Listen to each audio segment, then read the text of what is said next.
Hi good morning. അപ്പോൾ നമ്മുടെ ഇന്നത്തെ റെസിപ്പി എന്ന് പറയുന്നത് ചോറിൻ്റെ കൂടെ ഒഴിച്ചു കൂട്ടാൻ പറ്റിയ നല്ലൊരു നാടൻ വെണ്ടയ്ക്ക കറിയാണ്. ചോറിൻ്റെ കൂടെ മാത്രമല്ല ഈ ഒരു കറി കഴിക്കാൻ പറ്റുന്നത്, നമ്മുടെ അപ്പത്തിൻ്റെ കൂടെയും കഴിക്കാൻ പറ്റിയ നല്ലൊരു കറിയാണ്. അപ്പോൾ വെണ്ടയ്ക്ക ഇഷ്ടപ്പെടുന്ന എല്ലാവരും ഈ ഒരു റെസിപ്പി ട്രൈ ചെയ്ത് നോക്കുക. വെണ്ടയ്ക്ക ഇഷ്ടമല്ലാത്തവരും ഒന്ന് ട്രൈ ചെയ്ത് നോക്കിയിട്ടൊരു അഭിപ്രായം പറയൂ എങ്ങനെയുണ്ട് ഈ ഒരു വെണ്ടയ്ക്ക കറി എന്നുള്ളത്.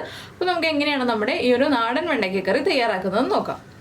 നമുക്ക് നമ്മുടെ ഇൻഗ്രീഡിയൻസ് നോക്കാം. നമ്മളിപ്പോൾ ഒരു 10 വെണ്ടയ്ക്ക എടുത്തിട്ടുണ്ട് കേട്ടോ. അതിലേക്ക് ആവശ്യമായിട്ടുള്ള കാര്യങ്ങളാണ് ഞാൻ പറയുന്നത്.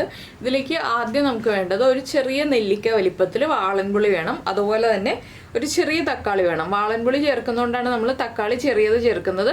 വാളൻപുളി ചേർക്കുന്നില്ല എന്നുണ്ടെങ്കിൽ 2 വലിയ തക്കാളി ചേർക്കാം കേട്ടോ. പിന്നെ ഒരു ചെറിയ സവോള എടുത്തിട്ടുണ്ട്. ഈ സവോളയ്ക്ക് പകരമായിട്ട് 10 ഉള്ളി എടുക്കാം.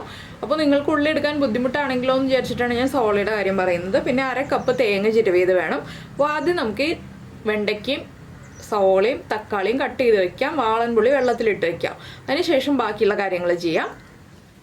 ഇപ്പോൾ നമ്മളെല്ലാം കട്ട് ചെയ്തെടുത്തിട്ടുണ്ട്. വെണ്ടയ്ക്ക് ഇതാ ഈ ഒരു വലിപ്പത്തിലാണ് നമ്മൾ കട്ട് ചെയ്തെടുത്തിട്ടുള്ളത്. അതുപോലെ തന്നെ തക്കാളി ഇതുപോലെ ക്യൂബ്സ് ആയിട്ട്, ഒരു തക്കാളി 8 ക്യൂബ്സ് ആയിട്ട് കട്ട് ചെയ്തെടുത്തിട്ടുണ്ട്. പിന്നെ സവോള നീളത്തിൽ സ്ലൈസ് ചെയ്തിട്ടൊന്ന് കുറുകെ കട്ട് ചെയ്തെടുത്തിട്ടുണ്ട്. ഇനി നമുക്ക് കറി ഉണ്ടാക്കാൻ തുടങ്ങാം. കറി നമുക്ക് ഇഷ്ടമുള്ള പാത്രത്തിൽ ഉണ്ടാക്കാം കേട്ടോ. നോൺ സ്റ്റിക്ക് പാത്രങ്ങളിലോ അല്ലാന്നുണ്ടെങ്കിൽ ഇരുമ്പിൻ്റെ ചീനച്ചട്ടി ഒഴികെ ബാക്കി ഇരുമ്പിൻ്റെയും അലുമിനിയത്തിൻ്റെയും ചീനച്ചട്ടി ഒഴികെ ബാക്കിയുള്ള പാത്രങ്ങളിൽ ഉണ്ടാക്കാം. എന്താണെന്ന് വെച്ചാൽ നമ്മൾ വാളൻപുളി ചേർക്കുന്നതുകൊണ്ടാണ് ഇരുമ്പിൻ്റെയും അലുമിനിയത്തിൻ്റെയും പാത്രങ്ങൾ ഒഴികെ എന്ന് പറയുന്നത്.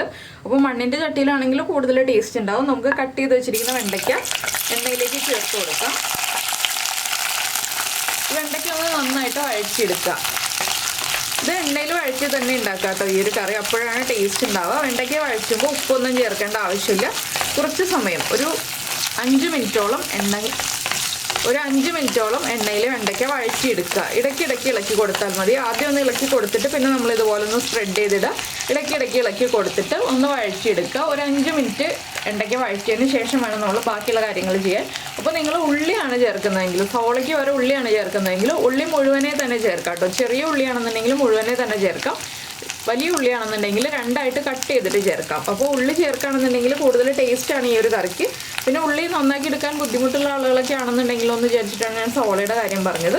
അപ്പോൾ ഉള്ളിയാണെങ്കിൽ ഉള്ളി ചേർക്കേണ്ട സമയം പറയാം. സവോള ചേർക്കുന്നതിനേക്കാൾ മുന്നേ തന്നെയായിട്ടാണ് ഉള്ളി ചേർക്കേണ്ടത്. ഉള്ളി കുക്കായി വരാൻ കൂടുതൽ സമയം എടുക്കുമല്ലോ, അതുകൊണ്ടാണ്. അപ്പോൾ ഉള്ളി ചേർക്കേണ്ടത് വെണ്ടയ്ക്ക ഒരു 3/4 ഭാഗം വഴറ്റുമ്പോൾ, ഞാൻ ഇത്രയും വഴറ്റുന്ന സമയം 5 മിനിറ്റ് അല്ല പറയുന്നത്, 3 മിനിറ്റ് ആകുമ്പോൾ ഉള്ളി ചേർത്ത് വഴറ്റുക കേട്ടോ. വെണ്ടയ്ക്ക് നമ്മൾ കുക്ക് ചെയ്യാനിട്ടിട്ട് 3 മിനിറ്റ് ആകുമ്പോൾ ഉള്ളി ചേർത്ത് വഴറ്റിയെടുക്കുക. സവോളയാണെങ്കിൽ മാത്രം 5 മിനിറ്റ് കഴിയുമ്പോൾ സവോള ചേർക്കുക. അപ്പോൾ നമുക്ക് ഇനി 5 മിനിറ്റ് ആകുമ്പോൾ ഇതിലേക്ക് സവോള ചേർക്കാം. 5 മിനിറ്റ് വെണ്ടയ്ക്ക ഒന്ന് കുക്കായി വരട്ടെ. അപ്പോൾ നമ്മുടെ വെണ്ടയ്ക്ക ഒന്ന് കുക്കായി വന്നിട്ടുണ്ട് കണ്ടോ. വെണ്ടയ്ക്കൊക്കെ ചുരുങ്ങി വന്നു. ഇതിലേക്ക് നമുക്ക് നമ്മൾ കട്ട് ചെയ്ത് വെച്ചിരിക്കുന്ന സവോള ചേർത്ത് കൊടുക്കാം. സവോള ചേർത്തിട്ട് നന്നായിട്ടൊന്ന് വഴറ്റിയെടുക്കുക. സവോളയും കൂടി ഒന്ന് കുക്കായി വരുന്നത് വരെ ഇളക്കി കൊടുക്കുക. സവോള ഒരു 3 മിനിറ്റ് വഴറ്റിയെടുത്താൽ മതി. അപ്പോൾ വെണ്ടയ്ക്ക് സവോളയും ചേർന്ന് വീണ്ടും കുക്കായി വന്നോളും. അതുകൊണ്ട് വെണ്ടയ്ക്ക ബ്രൗൺ ഷെയ്ഡായി ആ ബ്രൗൺ സ്പോട്ട്സ് വരുന്നത് വരെ ഒന്ന് നമ്മൾ കുക്ക് ചെയ്തെടുക്കണ്ട കേട്ടോ. ഇത്രയും കുക്കായി വരുമ്പോൾ തന്നെ സവോള ചേർത്ത് കൊടുക്കുക. ഇതിലേക്ക് പച്ചമുളകൊന്നും നമ്മൾ ചേർക്കുന്നില്ല, പൊടികളാണ് ചേർക്കുന്നത്. പിന്നെ ഈ ഒരു കറിയിൽ നമുക്ക് തേങ്ങാപ്പാൽ ചേർത്തും തേങ്ങ ചേർത്തും കറി ഉണ്ടാക്കാം. നമ്മളിപ്പോൾ തേങ്ങയാണല്ലോ എടുത്തിരിക്കുന്നത്. തേങ്ങയ്ക്ക് പകരം നിങ്ങൾക്ക് 3/4 കപ്പ് കട്ടി തേങ്ങാപ്പാൽ ചേർക്കാം കേട്ടോ. നല്ല കട്ടിയുള്ള തേങ്ങാപ്പാലായിരിക്കണം ചേർക്കേണ്ടത്. അപ്പോൾ 3/4 കപ്പ് 1/4 പാൽ മാത്രം എടുത്തിട്ട് ചേർക്കാം. അപ്പോൾ തേങ്ങാപ്പാൽ എടുക്കാൻ ബുദ്ധിമുട്ടാണെങ്കിലോ എന്ന് വെച്ചിട്ടാണ് ഞാൻ തേങ്ങ മാത്രം ചേർക്കുന്ന കാര്യം ആദ്യം പറഞ്ഞത്. അപ്പോൾ തേങ്ങ അരയ്ക്കാൻ മടിയാണെന്നുണ്ടെങ്കിൽ മാത്രം തേങ്ങാപ്പാലിൻ്റെ കാര്യം ആലോചിക്കുക. അപ്പോൾ തേങ്ങാപ്പാലോ ചേർക്കാതെ ഈ ഒരു കറി പെർഫെക്റ്റ് ആവില്ല. ഇനി നമുക്കിതിലേക്ക് ഉപ്പ് ചേർത്ത് കൊടുക്കാം. വെണ്ടയ്ക്കയുടെ ആ ഒരു വഴുവഴുപ്പൊക്കെ മാറിയുണ്ട് എണ്ണയിൽ വഴറ്റിയെടുത്തപ്പോൾ. ഇനി നമുക്ക് ഉപ്പ് ചേർത്തിട്ട് ബാക്കിയുള്ള കാര്യങ്ങളൊക്കെ പുറകെ ചേർക്കാം. ഈ ഒരു കറിക്ക് ആവശ്യമായ ഉപ്പ് മുഴുവനും ഞാനിപ്പോൾ ചേർക്കുകയാണ്. അതുപോലെ തന്നെ കുറച്ച് കറിവേപ്പില. ഈ ഉപ്പും കൂടി ചേർത്ത് വഴറ്റുമ്പോൾ നമ്മുടെ സവോള വേഗം കുക്കായി കിട്ടും. ഇനി സവോളയും വെണ്ടയ്ക്കയും കൂടി ഒന്ന് കുക്കായി വരട്ടെ. അതുവരെ നമുക്ക് വീണ്ടും വെയിറ്റ് ചെയ്യാം. ഈ ഒരു സമയത്ത് നമുക്കിതിലേക്ക് വേണ്ട അരപ്പ് റെഡിയാക്കി എടുക്കാം. അരപ്പ് റെഡിയാക്കാനായിട്ട് ഞാനിവിടെ ഒരു മിക്സിയുടെ ജാർ എടുത്തിട്ടുണ്ട്. ഇതിലേക്ക് നമ്മൾ എടുത്ത് വെച്ചിരിക്കുന്ന തേങ്ങ ചിരവിയതുണ്ടല്ലോ, ഇത് ചേർത്ത് കൊടുക്കുക. ഇതിലേക്ക് വേറെ ജീരകം അങ്ങനെയുള്ള കാര്യങ്ങളൊന്നും ചേർക്കാനില്ല. നമുക്ക് വെള്ളം മാത്രം ചേർത്തിട്ടൊന്ന് അരച്ചെടുക്കാം. അപ്പോൾ കുറച്ച് വെള്ളം ചേർത്തിട്ട് അരയ്ക്കുക. ഒരുപാട് വെള്ളം ചേർത്തിട്ട് അരയ്ക്കരുത് കേട്ടോ. ഇടയ്ക്ക് നമ്മുടെ സവോളയും വെണ്ടയ്ക്കും ഒന്ന് ഇളക്കിയും കൊടുക്കണം. അരപ്പം റെഡിയാക്കി എടുക്കണം. ഒരുപാട് വെള്ളം ചേർക്കരുതെന്ന് പറഞ്ഞാൽ എന്താണെന്ന് വെച്ചാൽ നമ്മൾ വെള്ളം ചേർത്തിട്ടാണ് വെണ്ടയ്ക്ക വേവിക്കുന്നത്. അതുകൊണ്ടാണ് കുറച്ച് വെള്ളത്തിൽ അരച്ചെടുക്കാൻ പറയുന്നത്. അപ്പോൾ ഞാനിതൊന്ന് അരച്ചെടുത്തിട്ട് വരട്ടെ. അപ്പോൾ നമ്മുടെ വെണ്ടയ്ക്ക് സവോളയൊക്കെ നന്നായിട്ട് വഴന്ന് വന്നിട്ടുണ്ട്. ഇനി നമുക്കിതിലേക്ക് പൊടികൾ ചേർത്ത് കൊടുക്കാം. ആദ്യം ഞാൻ ചേർക്കുന്നത് മല്ലിപ്പൊടിയാണ്. ഒരു 1.5 ടീസ്പൂൺ മല്ലിപ്പൊടി. അപ്പോൾ ഈ മല്ലിപ്പൊടിയൊക്കെ വഴറ്റിയെടുക്കാൻ ആവശ്യമായിട്ടുള്ള എണ്ണ നമ്മുടെ ചട്ടിയിൽ ഉണ്ടാവണം കേട്ടോ, ഇല്ലെങ്കിൽ എണ്ണ ഒഴിച്ചു കൊടുക്കണം. അതുപോലെ തന്നെ 1/2 ടീസ്പൂൺ എരിവുള്ള മുളക് പൊടി. കാശ്മീരി ചില്ലി പൗഡർ ആണെങ്കിൽ 1 ടീസ്പൂൺ വരെ ചേർക്കാം. സാധാരണ എരിവുള്ള മുളക് പൊടിയാണെങ്കിൽ 1/2 ടീസ്പൂൺ മതി. 1/4 ടീസ്പൂൺ മഞ്ഞൾപ്പൊടി.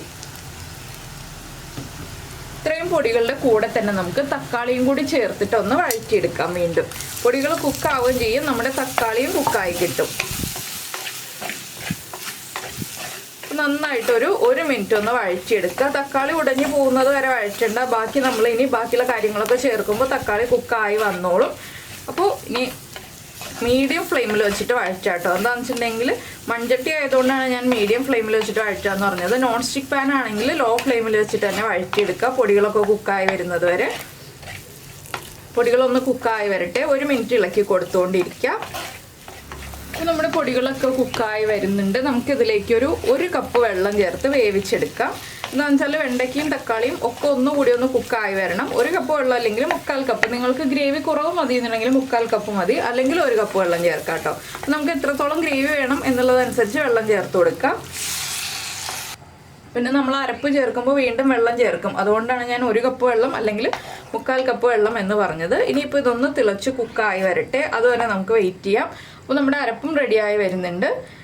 ഇനിയിപ്പോൾ നന്നായിട്ടൊന്ന് തിളച്ച് ഒരു 2 മിനിറ്റ് തിളച്ച് കഴിയുമ്പോൾ നമുക്ക് അരപ്പ് ചേർക്കാം. ഒരുപാട് വേവിൻ്റെ സമയമൊന്നുമില്ല, കുറച്ച് സമയം വേവാനുള്ളൂ. എന്താണെന്ന് വെച്ചാൽ നമ്മുടെ തക്കാളി ഒന്ന് തൊലിയിൽ നിന്ന് വിട്ട് വരണം, അത്രയേ ഉള്ളൂ. ബാക്കിയുള്ള കാര്യങ്ങളൊക്കെ കുക്കായതാണ്, വെണ്ടയ്ക്കയും സവാളയൊക്കെ കുക്കായതാണ്. തക്കാളി ഒന്ന് വിട്ട് വരണം, പിന്നെ നമ്മുടെ പുളി ചേർക്കണം, അത്രയേ ഉള്ളൂ. അപ്പോൾ ഇപ്പോൾ തന്നെ പുളി ചേർക്കരുത്, തക്കാളിയുടെ തൊലി ഒന്ന് വിട്ട് വന്നിട്ടേ പുളി ചേർക്കാൻ പാടുള്ളൂ. ഇപ്പോൾ നമ്മുടെ കറി നന്നായിട്ട് തിളച്ചുകൊണ്ടിരിക്കുന്നുണ്ട്. ഇതിലേക്ക് നമുക്കിനി നമ്മൾ വെള്ളത്തിലിട്ട് വെച്ചിരിക്കുന്ന വാളൻപുളി ചേർത്ത് കൊടുക്കാം. അധികം പുളിയാവരുത് കേട്ടോ, ഒരു മീഡിയം പുളിയേ പാടുള്ളൂ. ഇനി പുളിയും കൂടി ചേർന്ന് ഒരു 2 മിനിറ്റും കൂടി തിളച്ച് വരട്ടെ.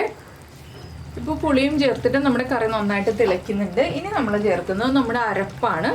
അരപ്പ് ചേർത്തിട്ട് നമുക്ക് വീണ്ടും ഒന്ന് ഇളക്കി മിക്സ് ചെയ്യണം. അപ്പോൾ അരപ്പ് ചേർക്കുമ്പോൾ ശ്രദ്ധിക്കേണ്ട ഒരു കാര്യം എന്താണെന്ന് വെച്ചാൽ ഫ്ലെയിം കുറച്ച് വയ്ക്കുക. അരപ്പ് നന്നായിട്ട് തിളച്ച് പോകരുത്, അതുകൊണ്ടാണ് ഫ്ലെയിം കുറച്ച് വയ്ക്കുക എന്ന് പറയുന്നത്. ഫ്ലെയിം കുറച്ച് വെച്ചിട്ട് അരപ്പ് ചേർക്കുക. അതുപോലെ തന്നെ മിക്സിയിലെ ജാറിലേക്ക് കുറച്ച് വെള്ളം ചേർത്തിട്ടൊന്ന് ചുറ്റിച്ചൊഴിച്ചു കൊടുക്കുക.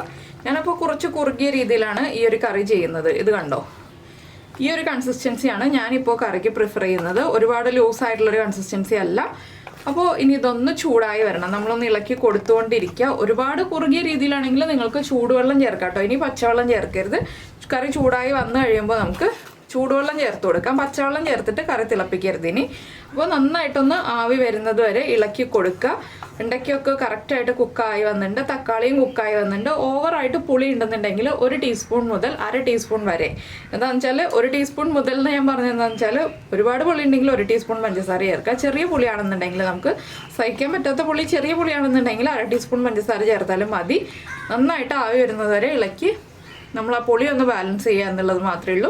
എരിവ് കുറവാണെങ്കിൽ 1-2 പച്ചമുളക് സ്പ്ലിറ്റ് ചെയ്ത് ചേർക്കാം. എരിവുണ്ടാവും, എരിവുള്ള മുളക് പൊടി ചേർത്ത് കറി ഉണ്ടാക്കുമ്പോൾ. പിന്നെ ഉപ്പ് കുറവാണെങ്കിൽ ഉപ്പ് ചേർത്ത് ബാലൻസ് ചെയ്യുക. ഇത്രയും കാര്യങ്ങൾ ശ്രദ്ധിച്ചിട്ടുണ്ടെങ്കിൽ നമുക്ക് നല്ല പെർഫെക്റ്റ് ആയിട്ടുള്ള വെണ്ടയ്ക്ക കറി തയ്യാറാക്കിയെടുക്കാം. ഇത് ചോറിൻ്റെ കൂടെ മാത്രമല്ല അപ്പത്തിൻ്റെ കൂടെയും നല്ലൊരു കോമ്പിനേഷനാണ് കേട്ടോ.